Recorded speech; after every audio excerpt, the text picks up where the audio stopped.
अर्धं गतेशं प्राणं परेशं नारीवमीशं रूपं परेशम् आरोगतं पूर्वमदैव रूपं यौवन सदैवं प्रणवं परेशम्। आज का प्रवचन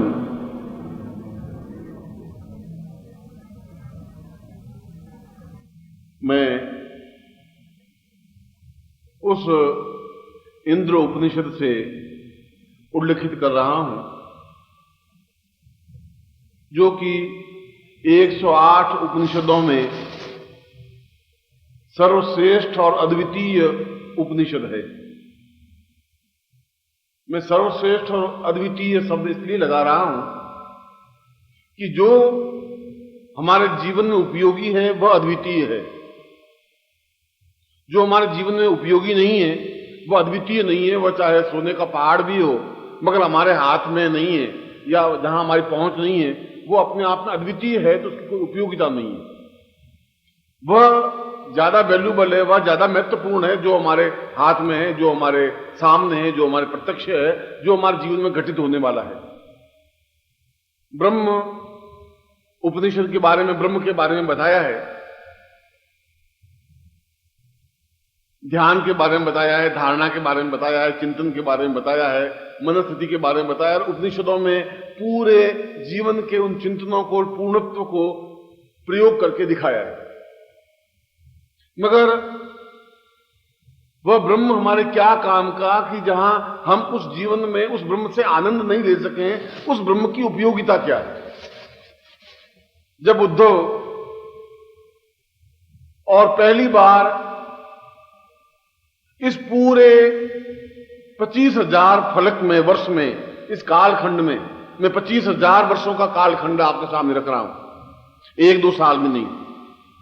और 25,000 वर्षों में यह भारतवर्ष का सबसे बड़ा दुर्भाग्य रहा कि उन्होंने अपने शरीर को सुखाने की जीवन की पद्धति मान ली। व्रत करना, उपवास करना, भूखों मरना, एक समय खाना खाना, नहीं खाना और पत्र पुष्प फल खाकर के जीवित रह जाना। विश्वामित्र पराशर प्रवतयो वातांबु पर्णासना, वात अंबु पर्ण, हवा खाना, पत्ते खाना और पानी पीना, इसके अलावा कुछ खाना नहीं। विश्वामित्र पराशर ने ऐसा किया और मैं सोचता हूं कि यह उनके जीवन की सबसे बड़ी न्यूनता थी, सबसे बड़ी कमी थी। इसलिए कमी थी कि वे इस चीज को समझ नहीं पाए कि जीवन का उद्देश्य और जीवन का मकसद शरीर को सुखाना नहीं है।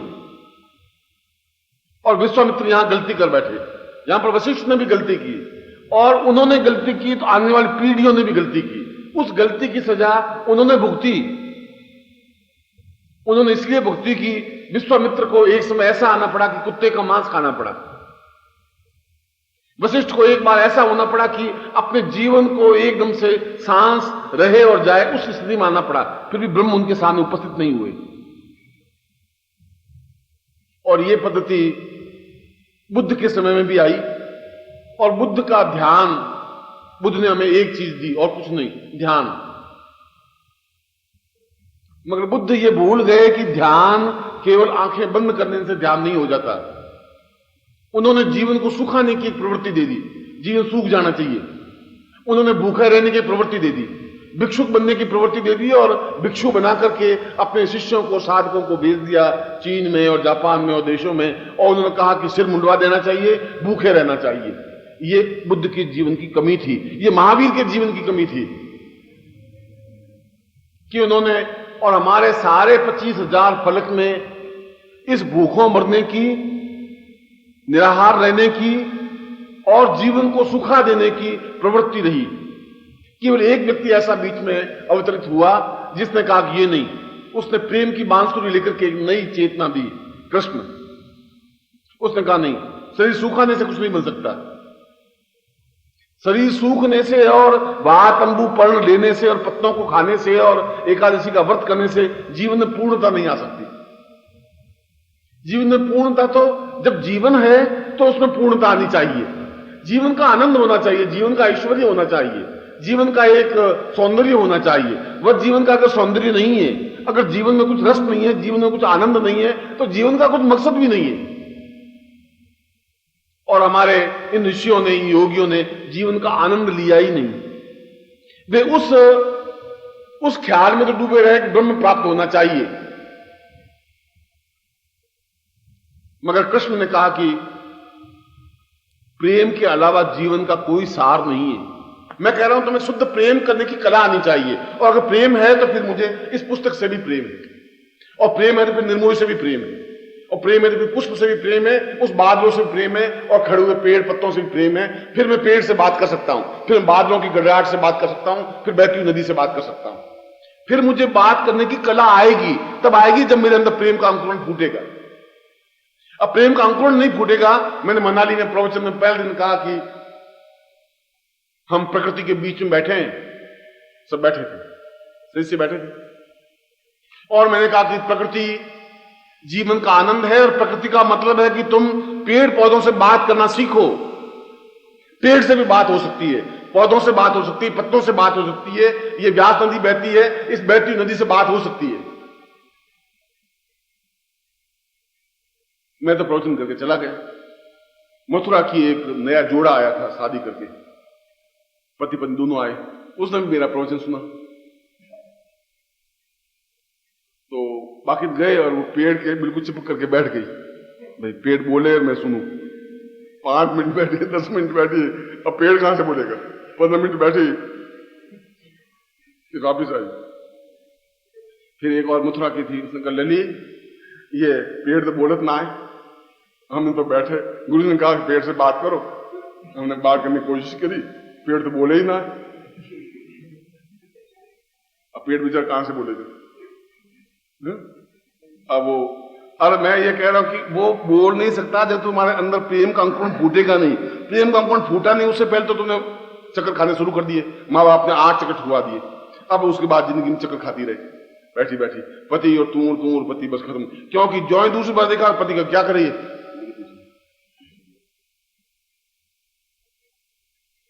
इसलिए वो पेड़ से बात नहीं कर सकते। वो लली पेड़ बोल नहीं रहा है तो पेड़ बोलेगा नहीं बेचारा। पेड़ समझ रहा है कि बोलने से कोई फायदा नहीं है, ये तो अभी उठ के चली जाएगी। वो उसके अंदर प्रेम का प्रवाह नहीं है। इसलिए आपने कभी नदी से बात करना सीखा नहीं, और आपने कभी बच्चे की किलकारी का आनंद लिया नहीं, और आपने कभी आज तक पूरी जिंदगी के इतिहास में आपको याद नहीं है कि फूल कैसा मुस्कुराता है और उस मुस्कुराहट में कैसा आनंद है, आपने अभी तक एहसास नहीं किया। और आपने कभी तितली का नृत्य देखा नहीं, और लहरों का नृत्य और लहरों की गीत आपने सुने नहीं सुने। इसलिए नहीं सुने कि आपकी जवानी नहीं आई, आपको प्रेम हुआ ही नहीं।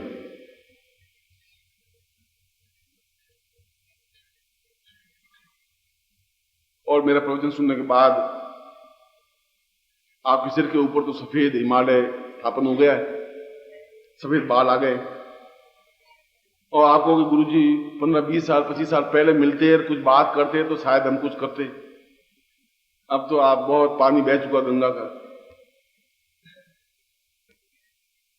गंगा का पानी तो बहुत बह चुका, इसमें तो कोई दो राय नहीं। मगर बहुत बुढ़ा हिमालय, बहुत बुढ़ा बंदर होता है, बहुत तेजी से छलांग लगा सकता है, ये ध्यान रखना।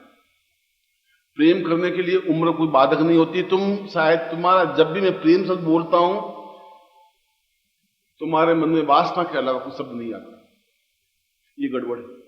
मैं प्रेम बोल रहा हूं, प्रेम का मतलब है अटैचमेंट, और तुम प्रेम का अर्थ सेक्स समझ रहे हो, बस डिफरेंस इतना ही है।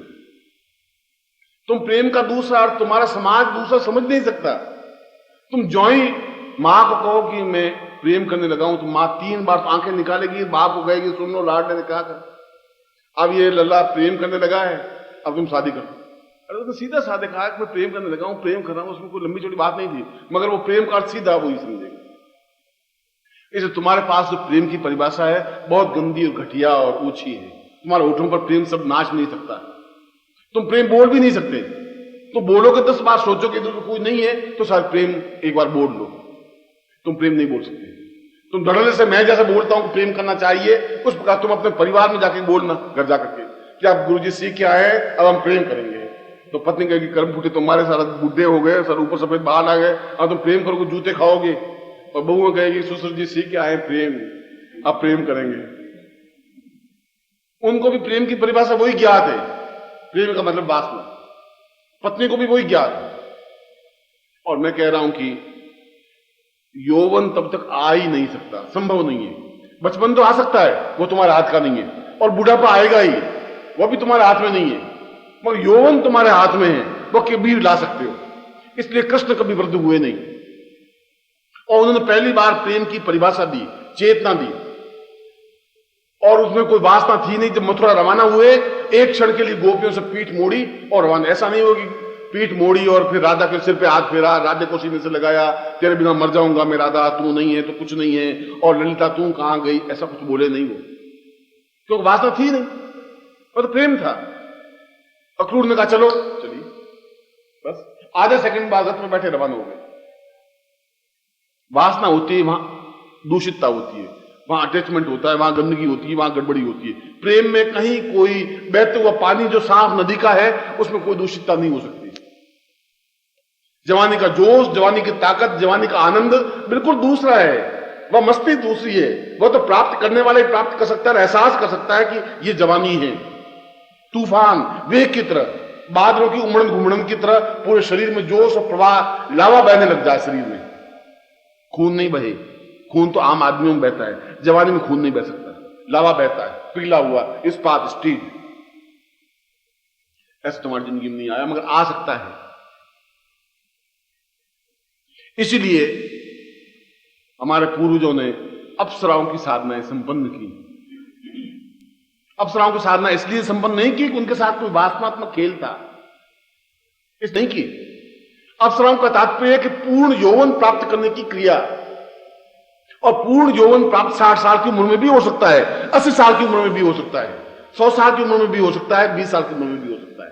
और यौवन नहीं है तो फिर जीवन है ही नहीं। बचपन को जीवन कहते नहीं, और बुढ़ापे को जीवन कहते नहीं। बुढ़ापे का मतलब था कि आप बस कफन ओढ़ना है, सो जाना है। ऐसा नहीं हो सकता कि कोई आए और हम सीने की धड़कनें बिछा दे, ऐसा नहीं कर सकते। तुम्हारे पास सीने की धड़कन ही नहीं है तो बिछाओगे कहां से? ऐसा नहीं हो सकता।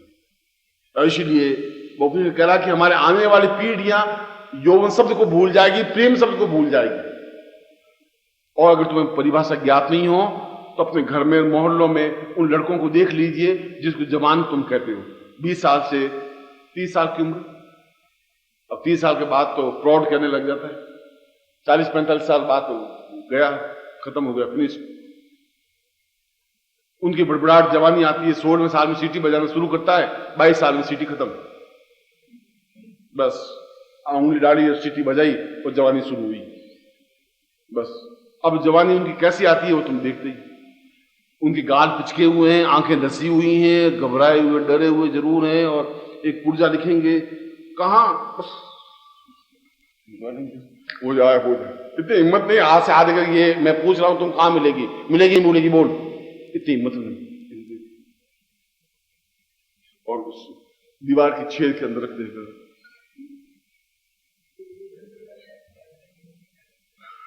मैं उनकी जवानी देख देख के बहुत गौरवान्वित हो रहा हूं कि मेरा देश बहुत ऊंचा उठेगा। जवानों के कंधों पर सारा भार उठाया हुआ। ऐसी जवानी आती है और ये जवानी नहीं है। जवानी तो मैंने कहा कि इंद्र ने उपनिषद में कहा है कि जवानी का मतलब है जहां पांव रखो वहां कुआं खुद जाए, पानी निकलने लग जाए, वह जवानी होती है। जवानी की आप समुद्र हिमालय से भिड़े और हिमालय पीछे खिसक जाए आपकी सीने से, उसको जवानी कहते हैं। आप सांस लें और तूफान, बवंडर, भूचाल आ जाए, उसको जवानी कहते हैं। और ऐसी जवानी आती है, ऐसी जवानी आनी चाहिए, चाहे पुरुष हो चाहे स्त्री हो, चाहे लड़का हो चाहे लड़की हो। और अगर ऐसी जवानी नहीं है तो फिर जवानी का कोई मतलब नहीं, कोई परिभाषा नहीं है, फिर कोई अर्थ नहीं है, कोई चिंतन नहीं है। ऐसी जवानी मैंने देखी है, ऐसा प्रेम मैंने देखा है, ऐसा एहसास मैंने किया है, और कहा है, देखा है, इसलिए मैं कह सकता हूं, कहने की क्षमता रखता हूं। दो टूक में इसलिए कह सकता हूं कि मैं ऐसा कर सकता हूं। मुझे कोई घबराहट नहीं है, कोई चिंतन नहीं है। मुझे किसी प्रकार का मन में दूषितता नहीं है, मेरे मन में कोई आंख में गंदगी नहीं है, पाप नहीं है, और जब पाप नहीं है तो मैं कहने में हिचकिचाऊंगा नहीं जिंदगी में। और वह जीवन के उन अप्सराओं की साधनाएं उन हमारे ऋषियों ने इसीलिए की, उन 5 ऋषियों के अलावा। और जब इंद्र ने उपनिषद रचा और उसने कहा कि बिना इन साधनाओं के, अप्सराओं के साधनाओं के, और अप्सरा का तात्पर्य है कि जीवन की सुंदरतम वस्तु, जीवन की। अप्सरा का मतलब कोई नारी शरीर नहीं, अप्सरा पुष्प को भी अप्सरा कह सकते हैं, रात को चांदनी खिले उसको भी अप्सरा कह सकते हैं। चांदनी नृत्य कर रही है और हम बैठे हैं। अब तुम कहो कि चांदनी साड़ी नृत्य कैसे करती गुरुदेव, ये कुछ समझ नहीं आया। अब तुम्हारे सामने चांदनी नृत्य नहीं कर सकती, क्योंकि तुम्हारे सामने तो चंद्रमा उगा और चंद्रमा अस्त हुआ, बस खत्म। तुमने गुलाब के पुष्प में किसी की चेहरा, किसी का बिंब, किसी का चित्र नहीं देखा होगा। तुम्हारे गमले में और घर में और बगीचे में गुलाब खिला होगा तो ज्यादा से ज्यादा तोड़ा होगा, कोट की कॉलम टांग दिया होगा, मगर उसमें चेहरा कौन सा दिखाई दे रहा है, मुस्कुराहट कैसी है, वो कभी मुस्कुराहट तुमने आंखें नहीं देखी, नहीं, वो तुम देख ही नहीं सकते, क्योंकि वो जवानी की आंख देख सकती है, वासना की आंख नहीं देखती। वासना तोड़ देती है और कोट के कॉलर में लगा देती है, जवानी तोड़ नहीं सकती, जवानी जोड़ सकती है। इसलिए उसने कहा कि उन अप्सराओं की साधना जीवन में आवश्यक है, जो जीवन को आनंद दे सके, वासना दे सके नहीं कह रहा हूं, आनंद दे सके, जीवन में तृप्ति दे सके, जीवन में एहसास दे सके। जहां अच्छा लगे वहां बैठे और 5 क्षण, 2 क्षण, घंटा, 2 घंटा बिता दे, वह जीवन का सबसे बड़ा आनंद है। और भट्टर ने कहा कि मैं जब नदी बह रही है तो छल छल में उस नदी की बहती हुई अप्सरा का नृत्य देख रहा हूं। जब फूल खिल रहे हैं झूमते हुए पुष्पों में देख करके मुझे अप्सराओं का नृत्य में अपने सामने साकार देख रहा हूं। इसलिए अप्सरा को स्त्री का तात्पर्य नहीं है, किसी नारी शरीर का तात्पर्य नहीं है। जो भी कुछ जीवन में अनुकूलता दिखाई दे सके वो अप्सरा है। और अप्सरा का मतलब है स्त्री भी, नारी भी, क्योंकि संसार की सबसे सुंदरतम वस्तु नारी कही गई है, पुरुष नहीं कहा गया। पुरुष तो एक, अगर बहुत नाजुक और सुंदर हो तो इंजड़ा कहलाता है। पुरुष अगर बहुत नाजुक हो जाए और तालियां बजाने लग जाए तो सोचेंगे सर आदमी तो इंजड़ा। पुरुष तो बलिष्ठ, ताकतवान, क्षमतावान होना चाहिए, पौरुषवान होना चाहिए, आंख में अंगारे होने चाहिए। पुरुष तो वो होता है, नाजुक नहीं हो सकता। स्त्री हो सकती है, और स्त्री अगर बलिष्ठ बन जाए, एनसीसी कैडेट बनी हुई अगर आ जाए, शादी की हुई, तो आप उसकी चाल देखिए, घर में धमाधम करती हुई, आंगन में पांव पटकती हुई घर में घुसेगी। अरे ये कि एनसीसी में अभ्यास पड़ा हुआ है, अब ये अभ्यास नहीं बदल सकता। वह एक नाजुकता है, एक कोमलता है। और पुरुष हमेशा एक विपरीत तथ्य देखता है। कठोर है तो नाजुकता देखेगा, अगर पुरुष बलशाली है तो बहुत एक नाजुक क्षणों को देखना चाहेगा, और स्त्री अगर नाजुक है तो बलिष्ठ पुरुष देखना चाहेगी। बिल्कुल विपरीत ध्रुव है, और इन विपरीत ध्रुवों का पारस्पर देखने की क्रिया को यौवन कहते हैं। ये यौवन की परिभाषा इंद्र ने दी, देखने की क्रिया। और देखे भी तो अदेखी आंख से देखे, इन नेत्रों से देखने की कोई जरूरत नहीं है, अदेखी आंख से भी देखी जा सकती है। इसलिए उन जिनसे प्रेम करें तो इंद्र ने ऐसी कई साधनाएं दी, ऐसे कई तथ्य दिए जिसके माध्यम से कुरूप स्त्री को भी बहुत अधिक अद्वितीय सुंदर बनाया जा सकता है।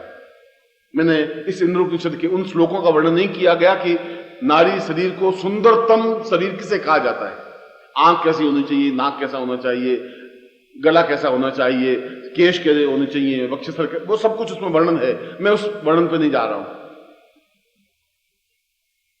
वह तो एक कल्पना क्रिया है। और अत्यंत कुरूप और गंदी लड़की को भी सुंदरतम अद्वितीय बनाया जा सकता है। और यूं तो हमारे चारवाक के ऋषि हो चुके हैं, और उन्होंने कहा है कि प्राप्यते 16 वर्षे गर्द भी अप्सरा आते हैं। 16 वर्ष की गद्दी हो वह भी अप्सरा दिखाई देती है, बहुत सुंदर। 16 साल की हर एक अप्सरा हो जाएगी, वह नहीं। जो 80 साल की उम्र में भी अत्यंत सुंदर और आकर्षक बनी रह सके वह अप्सरा है। अप्सरा का मतलब है कि उम्र का उसके ऊपर इफेक्ट पड़े ही नहीं, और अगर पड़ा है तो वह अपने पूरे शरीर को अप्सरा के समान सुंदर बनाए। क्या उसके हाथ में है? है। यदि गुरु साधना दे तो, गुरु मार्गदर्शन दे तो, उसके हाथ में नहीं है। तुम्हारे हाथ में नहीं है कि अप्सरा जैसा रूप कैसे धारण किया जाए, तुम्हारे हाथ में नहीं है। तुम्हारे हाथ में नहीं कि यौवन कैसे प्राप्त किया जाए, तुम्हारे हाथ में नहीं है। इसलिए कि किसी गुरु ने इस शब्द को छेड़ा नहीं। छेड़ा इसलिए नहीं कि उनमें हिम्मत नहीं थी, समाज वाले क्या कहेंगे और ये बहुत लोग क्या कहेंगे, अरे गुरु जी जवानी के बारे में बोल रहे हो, ये ऐसे कैसे लोग कहेंगे, कल को लोग नहीं आएंगे तो चढ़ावा कैसे चढ़ेगा।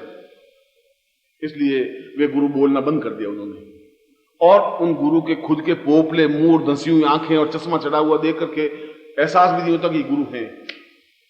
गुरु है, धड़ल्ले से बोले, ताकत के साथ, क्षमता के साथ बोले, सुने तो सुने, नहीं आए तो नहीं आए, शिष्य की इच्छा है। अगर तुम्हें दमखम है, शिष्य अपने आप आएगा ही। ये दमखम होना चाहिए गुरु में, क्षमतावान होना चाहिए। वह उसको यौवन दे सकता है अपने शिष्य को, वह उसको सुंदरतम अद्वितीय रूप दे सकता है, दे सकता है। दे ये जरूर नहीं है। क्यों जरूर नहीं है? यह तो एक मांग है, डिमांड है। आप क्या चाहते हैं ये आपकी इच्छा है, और मैं क्या दूं यह मेरी इच्छा है। अधिकार नहीं है तुम्हारा, यह मेरी इच्छा है। आप मेरी इच्छा को अनिवार्य बना दें, यह आपकी युक्ति है। आप कहोगे गुरु जी मुझे सुंदरतम बनाइए, कोई जरूर नहीं बनाऊं, ठेका नहीं दे रखा है तुम्हारा। मैंने विद्या इसलिए थोड़ी सीखी है कि मैं तुम्हें नक्शे से श्रृंगार करता रहूं, मगर आप उस स्टेज पे मुझे लाके खड़ा कर दें कि मैं करूं ही, हो ही। वह एक लड़का था, रोज पहले गांव में पनघट होते थे। पनघट का मतलब है जहां पानी कल से भर करके घर में पानी, अब तो नल लगे, पहले नल होते नहीं थे। वो लड़का रोज पनघट तक जाता, उस लड़की को देखता, फिर घर आ जाता, फिर 24 घंटे इंतजार करता, फिर दूसरे दिन फिर वो जाता, उस लड़की को देखता, फिर 4 महीने तक बराबर गया उस लड़की को देखकर। लड़की ने कहा ये कोई लोटन कबूतर है, रोज फड़फड़ा रहा है, वो चीज तो दूसरी है। उसने एक दिन चलती चलती कहा कि तू रोज क्या कर रहा है? कि मैं तुझे झांक रहा हूं, देख रहा हूं, बहुत सुंदर है तू। उसने कहा कि क्या होगा? उसने हुआ, मैं तो पनघट तक आया हूं और गारंटी के साथ एक तू मरघट तक रोती रोती आएगी, मैं मरूंगा तू छोड़ नहीं सकती मुझे, ये भी गारंटी है। मैं पनघट तक ही आया हूं, तू मरघट तक आएगी। इतना मुझ में भी दमखम है, इतना तुम में भी दमखम हो कि तुम मुझे कंपेल कर दो कि मैं तुम्हें जवानी दे सकूं, इतना कंपेल कर दो कि मैं तुम्हें सुंदरतम बना सकूं, और मैं बना सकता हूं गारंटी के साथ, अद्वितीय रूप से। मगर कंपेल करना है तो गुरु या आवश्यक तो नहीं है, गुरु से तुम छीन नहीं सकते, स्नैच नहीं कर सकते, ले नहीं सकते, गुरु से मांग सकते हैं। और मांगे और मेरी इच्छा है तुम्हें दूं। मेरी जेब में तो नोट, सेठ जी की जेब में तो बहुत नोट पड़े, भिखारी मांग रहा है, हिम्मत है तो दे देगा, नहीं तो नहीं देगा। ये तो आपकी कितनी करुणार्द्र है, आपके गले में कितनी दया है, कितनी क्षमता है, बोलने की कैसी क्षमता है, उसमें डिपेंड है। इसलिए मैं प्रश्न कर रहा था और मैं समझा रहा था कि जीवन में अप्सराओं की साधना करना जीवन का पहला और अंतिम धर्म और कर्तव्य है। ये ब्रह्म की साधना सेकेंडरी चीज है, थर्ड चीज है। ये सुखा देना शरीर को थर्ड चीज है। अगर तुम्हारा शरीर ही तुम्हारे साथ नहीं है, आनंददायक शरीर नहीं है, आकर्षक और पौष्टिक शरीर नहीं है, शेर की तरह तुम्हारी चाल नहीं है, तो तुम्हारी जिंदगी क्या है? उस जिंदगी का मतलब और मकसद क्या है? तुम चलो तो जैसे शेर चल रहा हो, तुम बोलो तो एकदम गर्जना करता, शेर गर्जना करता हो, तुम्हारा सीना एकदम कोई कपड़े उतार करके कोई देख रहे तो ऐसा लगे जैसे पूरा समुद्र उमड़ करके खड़ा हो गया। ये जवानी है, ये ताकत है, क्षमता है, ये पौरुषता है, ये होना चाहिए। अगर ऐसा नहीं है तो मर भी जाओगे, तुम्हारे होठों पर कोई मुस्कुराहट नहीं रहेगी, फीकी मुस्कुराहट होगी, आंखें धसी हुई होगी, उसमें आनंद मस्ती क्षण नहीं हो सकते। और वह चीज जब हमारे ऋषियों ने, योगियों ने, इंद्र ने, देवताओं ने, और मैं एक नहीं 50 देवताओं को उदाहरण दे दूं, जिन देवताओं को हम अपना आराध्य मानते हैं, उन्होंने उन अप्सराओं को नृत्य करवाए। राम तक ने, जिनको मर्यादा पुरुषोत्तम कहा, अब उनको कहा मर्यादा पुरुषोत्तम, इस बात के लिए तो फिर मैं कभी बोलूंगा कि उन्होंने कितनी मर्यादाएं रखी और कौन कौन सी मर्यादा रखी। उन्होंने तो मर्यादा रखी कि सीता को कहा कि तू रावण के घर में रह के आई है, इसलिए तू अग्नि में प्रवेश कर और मुझे पवित्रता का और पातिव्रत्य का, मुझ धर्म का बता कि तुम पतिव्रता है। सीता ने तो खैर अग्नि परीक्षा दे दी, मगर सीता वापस पूछती कि बिलने के साथ आप 8 महीने तक रहे और बेर झूठे खाते रहे, मुझे भी आप अग्नि में प्रवेश करके मुझे बताइए कि आप पतिव्रत धर्म पूरे रहे। उसने बेचारा नहीं पूछ की। तुम बिलने के झूठे बेर मैं तो नहीं खा सकता, तुम क्यों खाए? तो मैं कहूं कि तुम झूठा खाना खाओ, तुम खाओगे? या तो बहुत ज्यादा अटैचमेंट होगा, कुछ गहराई होगी, तभी तो झूठा खाना खाओगे। पूछने वाला पूछ सकता है, मैं उनके ऊपर किसी प्रकार का लांछन नहीं लगा रहा हूं। मगर इतिहास पुरुष अगर है, राम भगवान है, तब तो मैं हाथ जोड़ रहा हूं। इतिहास पुरुष है तो फिर मैं सैकड़ों बार जी उड़ा के खड़ा कर दूंगा।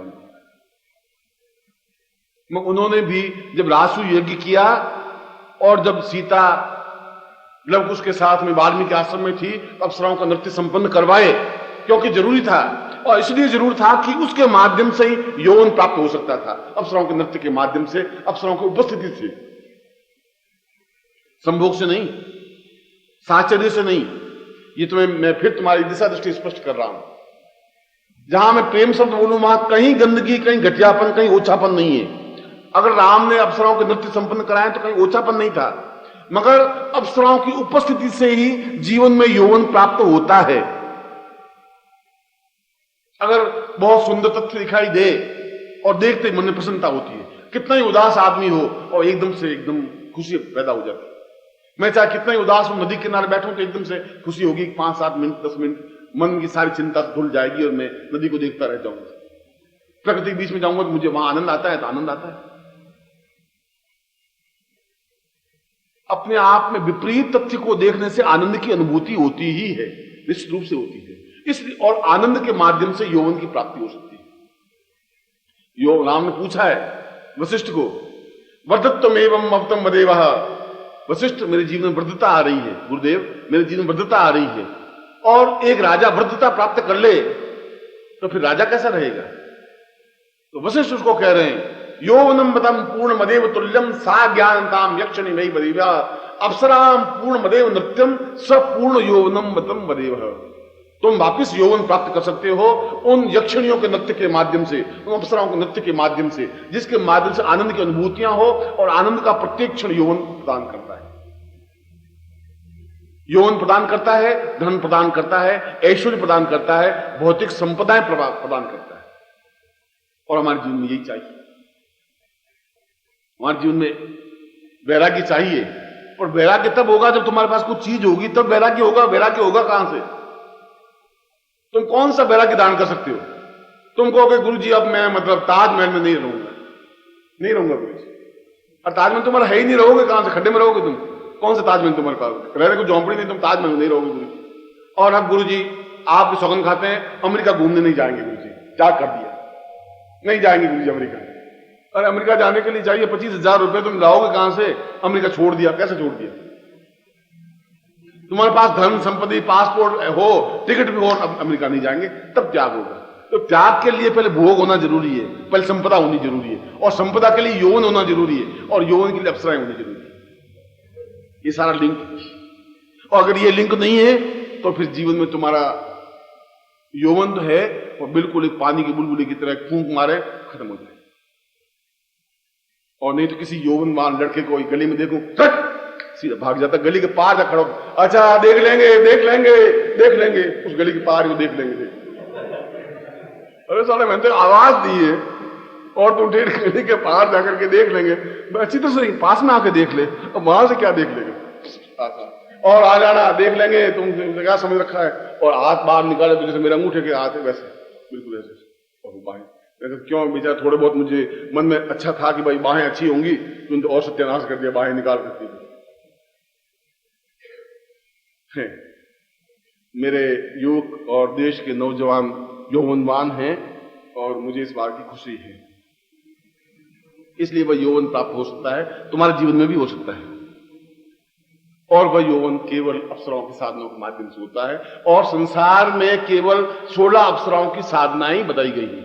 अप्सराएं 16 ही हैं, ऋषि भी 16 ही हैं। तुम्हारे जितने गोत्र हैं वे 16 गोत्र हैं। 16 ब्रह्मा के 16 पुत्र हुए और 16 पुत्रों से 16 गोत्र बने, उन गोत्रों के हम सब संतान। अप्सराएं भी 16 ही कही गई।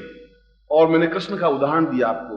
कृष्ण का उदाहरण इसलिए दिया कि कृष्ण ने जब प्रेम की बांसुरी बजाई, प्रेम को एक नवी तथ्य रखा, तो 16 कला पूर्ण कृष्ण कहलाए। 16 कला पूर्ण। राम भी 16 कला पूर्ण नहीं थे, 12 कलाओं से पूर्ण थे। बुद्ध 9 कला से पूर्ण थे, महावीर 8 कलाओं से पूर्ण थे। 16 कला पूर्ण केवल एक कृष्ण ही बने। और जो 16 कला पूर्ण होता है वह जीवन में किसी भी क्षण किसी भी वस्तु का आनंद ले सकता है।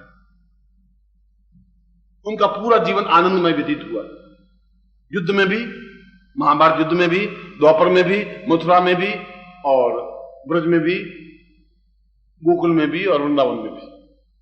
उनका पूरा जीवन देखा जाए तो आनंद के अलावा उनके जीवन में कुछ और न्यूनता थी नहीं। धन, दौलत, वैभव, ऐश्वर्य, संपदा, सुख, सौभाग्य, सब कुछ।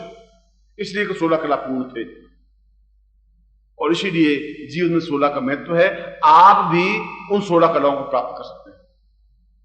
कलाओं का मतलब है जीवन में वे गुण, वे तथ्य। जीवन का तुम 52 साल के हो, 52 क्या चीज है? तुमने एक एक सीढ़ी बढ़ करके 52 साल पार कर दिए।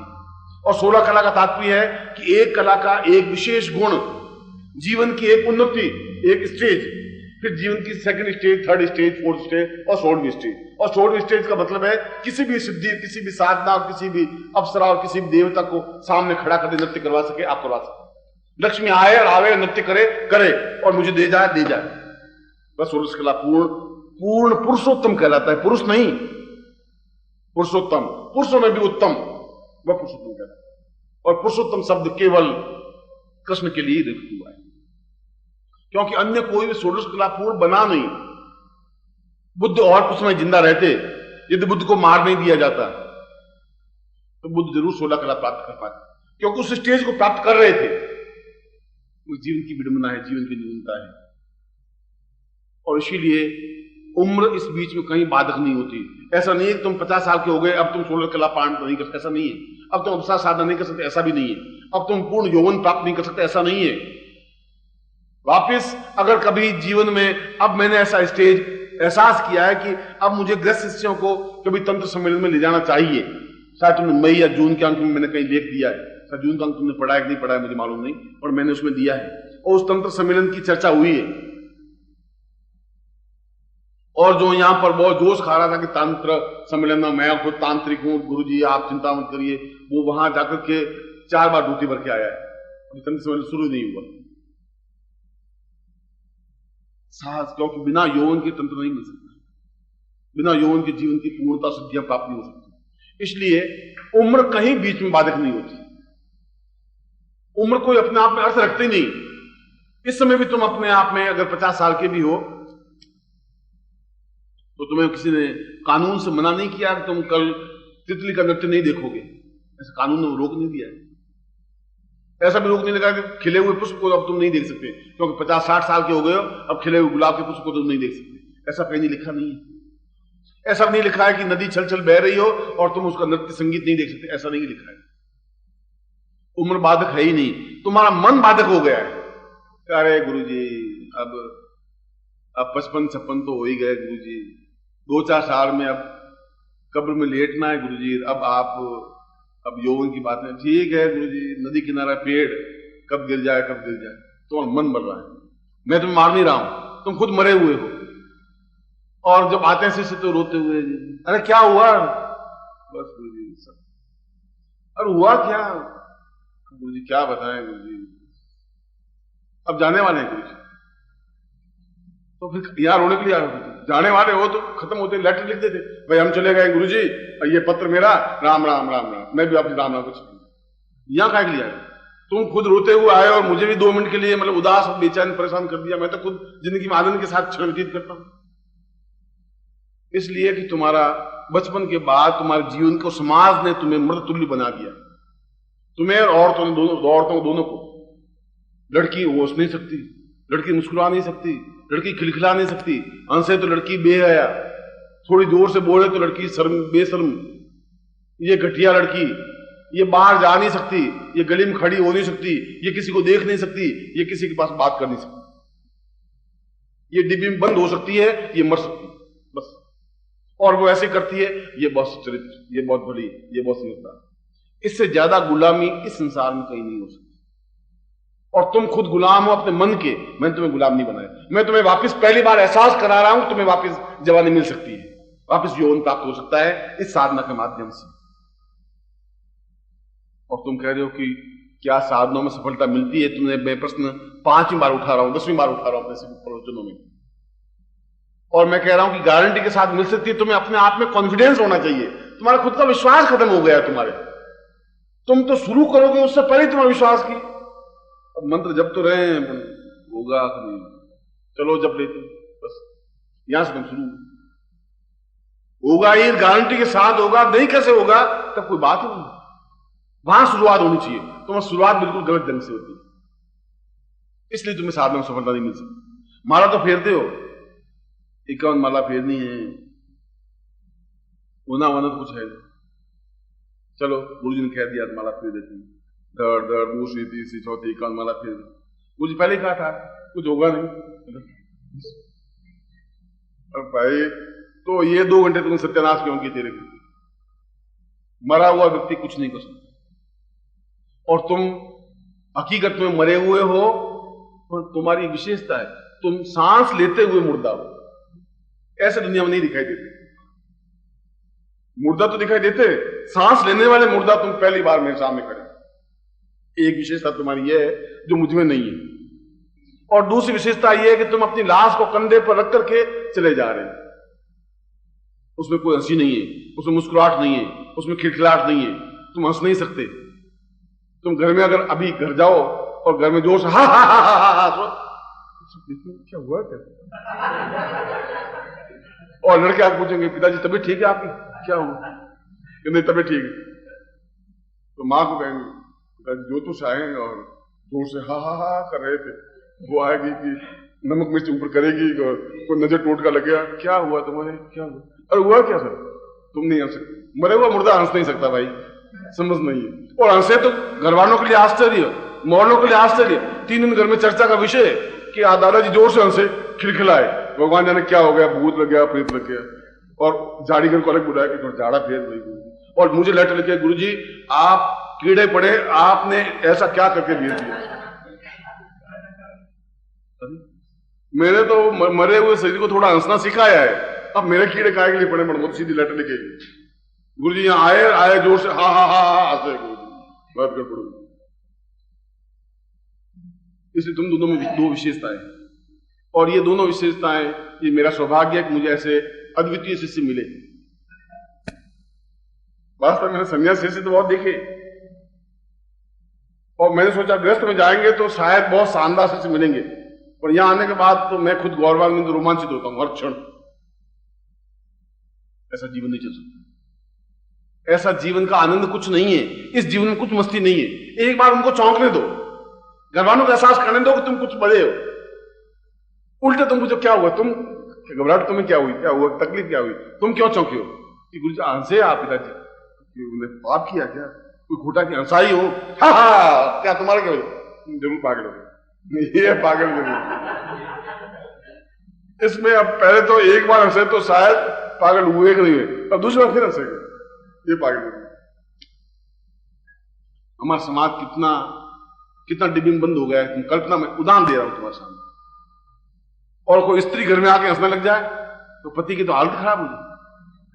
वो जोर से अगर यहां से कुछ सीख के जाए मुझसे हंसना, और जाकर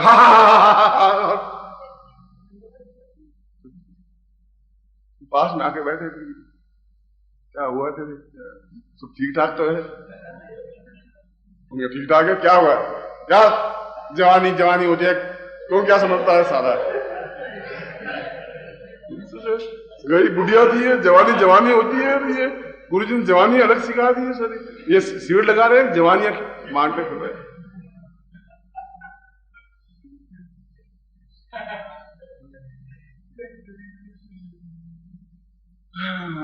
ये उन ऋषियों का दोष है, तुम्हारा दोष नहीं, क्योंकि वो खून तुम्हारे शरीर में फैल गया है, और मैं पैदा हुआ हूं तुम्हारे उस खून को साफ करने के लिए, प्योरिफिकेशन।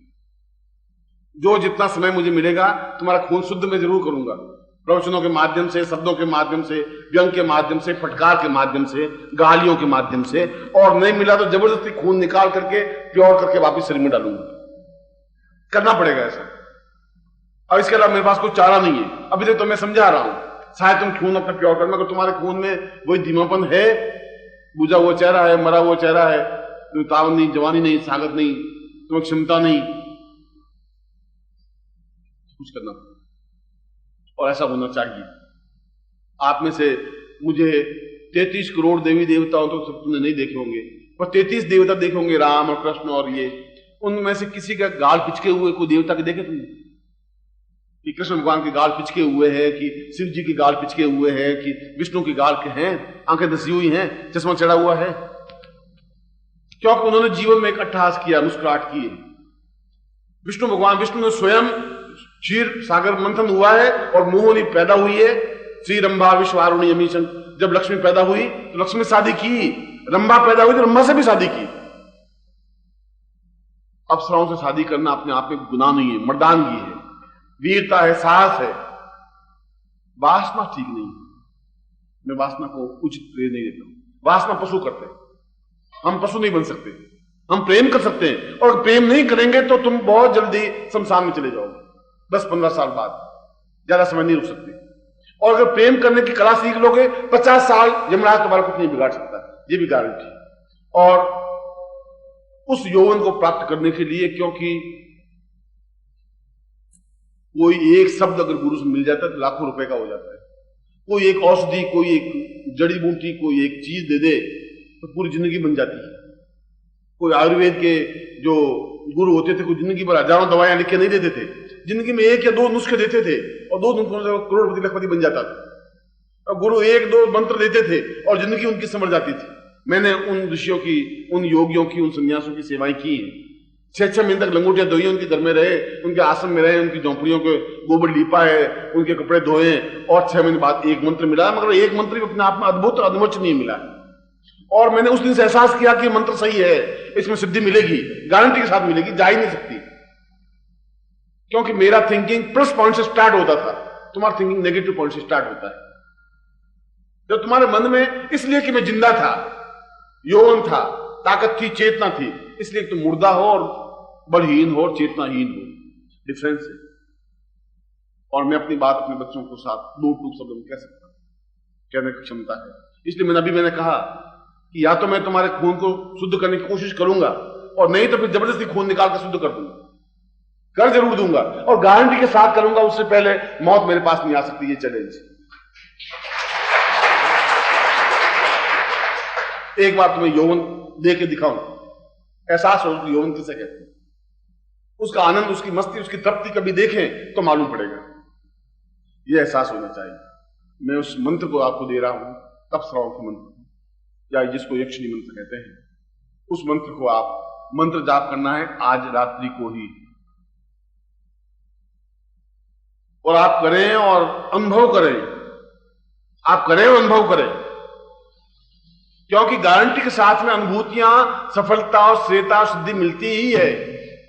ऐसा हो नहीं सकता कि आप करें और नहीं करें। ऐसा हो नहीं सकता कि मैं आपके गाल पे थप्पड़ मारूं और गाल पे ललाई निशान नहीं हो जाए, ऐसा हो नहीं सकता।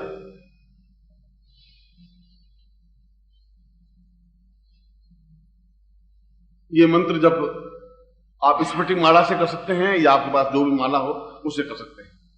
आपके पास सामने चित्र होना चाहिए, आपके पास में 16 यंत्र होना चाहिए, और मंत्र मैं आपको लिखा देता हूं। इस मंत्र को आप जपेंगे और 51 माला मंत्र जाप करेंगे। प्रयोग को करवा देता हूं पहले आपको, उस यंत्र को प्रत्यक्ष सिद्धि में। हालांकि 51 माला मंत्र जप की जरूरत नहीं होती, यदि गुरु चाहे तो सीधा प्रत्यक्ष संभव हो सकता है। तुम बाजार से, ये नजर का चश्मा कितने का है? ये कितने में बनवाए तुम? 75 रुपए का। बैठ जाओ, बैठ। भोलेनाथ जी ने 75 रुपए का एक चश्मा बनवाया। उन्होंने 1-1 रुपया कमाया, 5-5 रुपए कमाए, और 75 रुपए इकट्ठे किए, और इकट्ठे करके उन्होंने एक चश्मा खरीदा। उनके पास एक चश्मे की जरूरत थी, और मैं अपने पास मेरे चश्मा है, मैंने उनको दे दिया और उनके पास चश्मा आ गया। या तो आप 51 माला मंत्र जाप करके उन अफसरों को सिद्ध करें, या मेरे पास सिद्धि है मैं सिद्धि दे दूं। मैं उदाहरण दे रहा था। ऐसा भी संभव है, ऐसा भी संभव है कि 1-1 रुपया मेहनत करके 75 रुपए इकट्ठे करके चश्मा खरीदे, उसमें उनको 3 महीने 4 महीने लग सकते हैं 75 रुपए इकट्ठे करने में। और ऐसा भी हो सकता है कि मेरे पास है और मैंने दिया, उनका पर्पस सॉल्व हो गया, आपका पर्पस सॉल्व हो सकता है। इसलिए मैंने कहा कि यौवन में तुम्हें दे सकता हूं, जब यौवन दे सकता हूं, वेग दे सकता हूं, स्फूर्ति दे सकता हूं, अवसरों की सिद्धि भी दे सकता हूं। यह तो ग्रास्पिंग पावर तुम्हारा कितना है उस पर डिपेंड है, तुम कितना ले सकते हो। तुम्हारे यहां से कुर्ता अगर फटा हुआ है और मैं इसमें चाहे कितने 10 घड़े डाल दूं तब इसमें पानी नहीं ठहर सकता। लेने की क्षमता होनी चाहिए, एक अटैचमेंट, एक प्यार, एक स्नेह, एक समर्पण, एक दूसरे पूर्ण रूप से डूब जाने की क्षमता, और मैं आज्ञा दूं तुम पूरी पालन करो, ऐसा हो सकता है। और आज्ञा मुझे जरूरत है नहीं, तुम्हारे बिना मेरा काम चल रहा है, ऐसा तो नहीं तुम मेरे पांव दबाओगे मुझे कमा के दोगे, न तुम्हारी कमाई की जरूरत है न मेरे शरीर की मालिश की जरूरत है। जब मालिश करवानी होगी तो मैं अफसरों से मालिश करवा दूंगा, तुम्हारी जरूरत है ही नहीं मुझे। और कमाना होगा तो स्वर्ण देह को कहूंगा कि मुझे कम से कम 500 सोने के स्वर्ण आभूषण चाहिए, वो ले आएगी, तो मुझे क्या दो, मुझे इसकी जरूरत नहीं है। मगर मैं कह रहा हूं कि तुम्हारा प्यार, अटैचमेंट, स्नेह और गहराई मुझे चाहिए, वो है तो मिल सकता है। अगर पत्नी पूर्ण रूप से समर्पित है तो घर की चाबियां उसको मिल सकती है। पत्नी अगर बहुत चालाक और धूर्त और ये और पति को डाउट हो कि ये पीर भाग जाएगी लेकर के, मरी चाबी नहीं दे उसको, कि चाबी दे देंगे, चाबी पिताजी के पास है, पिताजी दे नहीं रहे, सब अटैची उसमें है और लॉकर में पड़ा है और लॉकर में तेरा नाम लिखा नहीं है। अब उसमें 100 बहाने हो सकते हैं और मैं भी तुम्हारे साथ 100 बहाने कर सकता हूं, क्योंकि जब तक पत्नी पर भरोसा पति का नहीं जम रहा है, तुम्हारे ऊपर मेरा भरोसा जमना चाहिए और तुम ट्रस्ट पैदा कर सको। मैं तो भरोसा कर रहा हूं, तुम विश्वास पैदा कर सको कि मैं विश्वास पात्र हूं। क्योंकि आज तुम मुझे गुरुदेव का तो कल वहां गाड़ी में जाते गाली देने लग जाओ कि गुरु जी गए, सारी रात मंत्र जाप किया, सारी अप्सरा एक ही आई तो नहीं, बेकार। अरे आज तो गुरु जी कर रहे थे, चरण धोकर के पानी पी रहे थे, कल गाली देने लगे, क्या हुआ तुम्हारा? बस ऐसा नहीं चल सकता। कोई जरूरत नहीं, मैं पानी पीने से मैं महान नहीं बन सकता, मुझे हाथ जोड़ने से भी महान नहीं बन सकता, तुम्हारे हाथ जोड़ने से कुछ हो नहीं सकता। हाथ जोड़ने वाले सैकड़ों योगी यति सन्यासी देवता बैठे जो जोड़ रहे हैं, मैं जान रहा हूं, समझ रहा हूं। मगर मैं तुम्हें कह रहा हूं तुम मुझे विश्वास ट्रस्ट दो, मैं तुम्हें सब कुछ दे सकता हूं। वह अपने आप में सीधा तरीका है। ये 1-1 रुपया करके 75 रुपए कमाने की जरूरत नहीं है, मैं बिल्कुल शॉर्टकट समझा रहा हूं। 75 दिन बर्बाद करके 75 रुपए कमा करके चश्मा लाने की जरूरत नहीं है। मेरे पास हजारों चश्मे पड़े हैं जो बेकार पड़े, यूजलेस, मुझे उनकी जरूरत नहीं है और मैं तुम्हें चश्मा 2 सेकंड में दे सकता हूं, पर दूंगा तब जब तुम्हारा पूरा ट्रस्ट मुझे एहसास होना चाहिए, तब मैं चाबी निकालूंगा और तुम्हें दे दूंगा। ये तुम्हारे हाथ में निर्भर, उसमें चापलूसी नहीं होनी चाहिए, क्योंकि तुमसे ज्यादा मेरी आंखें सतर्क और निगाह तेज है, मैं भांप जाऊंगा, तुमसे ज्यादा होशियार हूं इस मामले में। क्योंकि तुम गेहूं की बाजरे की खेती करते होंगे, बाजरे गेहूं पहचान, मैं तो आदमियों की खेती करता हूं। आदमी आते हैं, आदमी को देखता हूं, आदमी को रवाना करता हूं, दूसरे आदमी आते हैं, इसलिए मेरी आंखें तेज है। चापलूसी नहीं चलेगी, प्यार चलेगा, स्नेह चलेगा, अटैचमेंट चलेगा, गहराई चलेगी, समर्पण चलेगा। तुम समर्पण करके देखो एक बार, और घाटे में रहो तो मुझे गाली देना, फिर मैं गाली खाने को तैयार हूं। ये करो। मंत्र निर्मोही तुम्हें लिखा देगा, बोर्ड पे लिख देगा, जिसे तुम सही लिख सकोगे। मैं एक बार उच्चारण करवा दूंगा, गुरु मुख से मंत्र मिलना चाहिए, मैं उच्चारण करवा दूंगा। अपने सामने यंत्र और चित्र रखो, गणपति को स्मरण करो हाथ जोड़ के। ओम सुमुखश्चैकदन्तश्चैकविलोकतिकर्णकालम्बोदरस्तविक्तो विनायक धूम्रकेतु भालचंद्रो गुजाननः द्वादशैता नामानि अपरेष्णुवानभे विद्यारंभे वाहे च प्रवेशे निर्गमे संग्रामे संकटे चैवाविघ्नस्यञ्जायते शुक्लां वरदं देवं श्रीवर्णं शुभ्रं प्रसन्नवदनं ध्यायेत् सर्वविघ्नोपशान्तये लाभस्तेषां जयस्तेषां दुष्टेषां पराजय येषामिन्द्रियवृषामोदयसोऽपि जनार्दन अभिविश्वासिद्धर्थं पूजितोऽयं स्वाश्रये सर्वविघ्न हरस्तस्मै गणाधिपते नमः। श्रीमन्महागणाधिपते नमः। लक्ष्मी नारायणाभ्यां नमः। उमा महेश्वराभ्याम श्री पुरंदराभ्याम मात्र पितृ चरण कमलेभ्यो नमः, इष्ट देवताभ्यो नमः, कुल देवताभ्यो नमः, ग्राम देवताभ्यो नमः, स्थान देवताभ्यो नमः, वास्तु देवताभ्यो नमः, वाणी हिरण्यगर्भाभ्यां नमः, सचि पुरंदराभ्यां नमः, सर्वेभ्यो देवेभ्यो नमः, सर्वेभ्यो ब्राह्मणेभ्यो नमो नमः। तत्रादो माम निखिलेश्वरानंदांति नाम समताम संकल्पम कुर्यात। सीधा हाथ कर लीजिए सामने, दाहिना राइट हैंड सीधा, आपका हाथ मेरे तक टच होना चाहिए, लंबा खींचो थोड़ा, ऐसा हाथ ऐसा मरे हुए नहीं, और सीधा वक्षस्थल सीधा हो। ओम विष्णु विष्णु भागवत से बरखंडे जम्मूदीपे शालिवासा के बोधावतार समसे समवे को सम 2047 आषाढ़ वासे स्वैक आत्मा मंदवासे मंदवासे रात्रो होरवास प्राप्त सिंपदम का कृष्ण श्री काल सुनाणम सकल वंश कामना सिद्धर्थम भाईवास रवे राजद्वार विजय पागल सभा से सपुत्र से सभानुष्य अखिल कुटुंब सहितस्य सबसो समस्त भय व्याधि जरा पीड़ा मृत्यु परिहार द्वारा आयु आरोग्य धात्म समता षोडश कला पूर्णताम षोडश अप्सराम सिद्धि प्राप्त निखिल स्वानंदांति सर्व सिद्धि यौवन प्राप्ति दातम धना धान्य ऐश्वर्य अभिवर्धि स्वर्ण शाम प्राप्त निमित्तम स्व आकस्मिक प्राप्त निमित्तम सर्व ऐश्वर्य सौभाग्यम प्राप्त गुरु साक्षिणे अग्नि साक्षिणे जल साक्षिणे राम तुभ्यम संपर्दे। छोड़ दीजिए। अब उस यंत्र को अपने बाएं हाथ में लीजिए, जो आपके सामने यंत्र लेफ्ट हैंड में लीजिए और दाहिने हाथ से इसके ऊपर रखिए हाथ संपुटे में। ताम पुरुषाम उंगली से उंगली जब संपुट करें, सम और पुट अंगूठे से अंगूठा उंगली से उंगली ऐसा संपुट होना चाहिए। ताम पुरुषाम सा चैतन्यम पुरुषे पुरुषा तस्मान सा रंभा ऋषि मेनका सा स्वर्णदेहाम सा चैतन्यम मां समस्त शरीरे आवायामी आगच्छ आगच्छ साम पुरुषाम स्मानम सचिंति काम दीघा साम पुरुषम अधस्मानम सकृते स समस्त षोडश कला पूर्णन ताम गुसाक्षिणे षोडश सिद्धिम प्राप्तानंतम षोडश अणिमादि सिद्धिम सा षोडश अप्सराम सा यक्षिणी षोडश अक्षिणी साम अप्सराम माम शरीरे थापयामि ताम तुभ्यम संप्रदे। दाहिने हाथ में यंत्र को लीजिए और यंत्र को पकड़ लीजिए, सिर पे लगाइए, एक हाथ से पकड़ी बाएं हाथ छोड़ दीजिए, लेफ्ट हैंड छोड़ दीजिए, दाहिने हाथ से।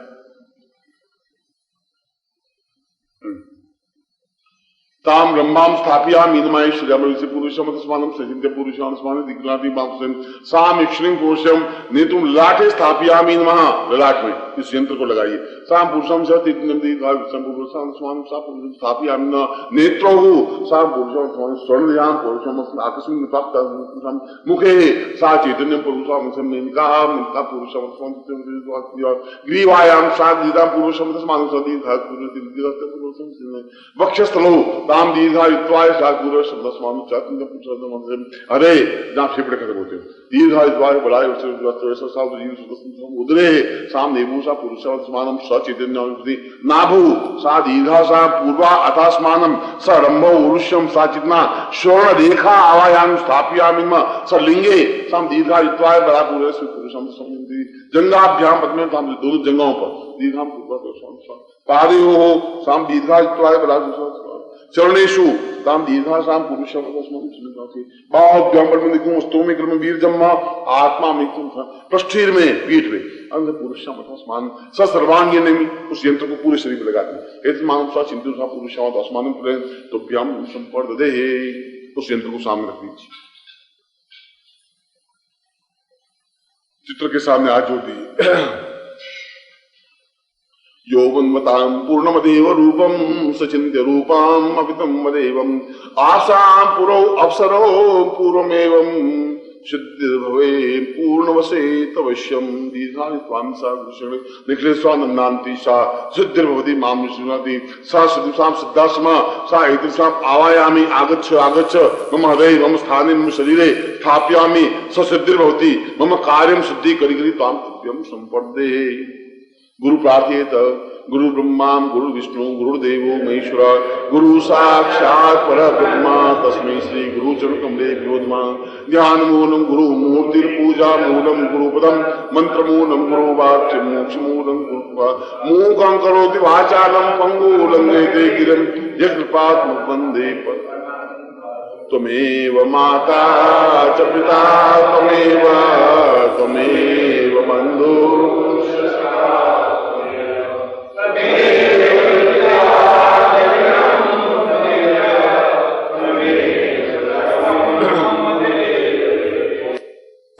पूज्याम सांगाय सपरिवाराय सायुधाय सशक्तिकाय महान गणकाम मुक्तिमावती पुरुषाम मूर्धुषाध्याय समस्त वेद वेदांग उपनिषद आध्यात्म पुरुष मम गुरु ताम शासने मम सिद्धिमती प्रार्थी तत्व्यम संवर्धदे। ये मंत्र आपको निर्मोही लिखा देगा। बोल ओम ऊं मम रम काम स्वम सुम मम पम स्वर ध पुम कम आम यों गुम प्रत्यक्ष सिद्धिम दर्शय वश्य फट। इसमें पत्रिका में 16 अप्सराओं को दिए हैं, उनमें उसी क्रम से इनका बीज मंत्र है। जैसे सबसे पहले उरुषि है, उरुषि का बीज है, फिर मेनका है, मेनका का बीज है, फिर रंभा है, रंभा का बीज है। इसमें 16 बीज हैं और उसके 16 बीज के साथ में उनको गुरु सिद्धि दी हुई है। इसलिए इस मंत्र का जप करना है आपको। और रात्रि में 51 माला अगर नहीं हो सके किसी वजह से आपको, तो आप 21 पर विश्राम कर सकते हैं। 21 के विश्राम के बाद 35 में विश्राम होता है और 35 के बाद 51 विश्राम होता है। यदि आप 35 कर सकें बाकी घर जाके कर लेना, 21 कर सके तो बाकी घर जाके कर देना, 51 कर सके तो बहुत अच्छी बात है। आप में जितनी हिम्मत हो। अभी आपको विश्राम देंगे, चाय की व्यवस्था साहब करेंगे, आप चाय वाय पी लें, उसके बाद अपने आसन में बैठ जाएं और उस मंत्र को सिद्धि कीजिए।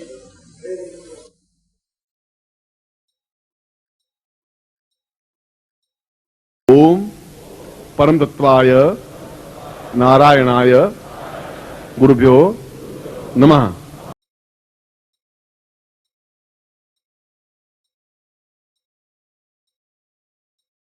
ओम ह्रीं मम प्राण देह रोम प्रतिरोम चैतन्य जाग्रय ह्रीं ओम नमः।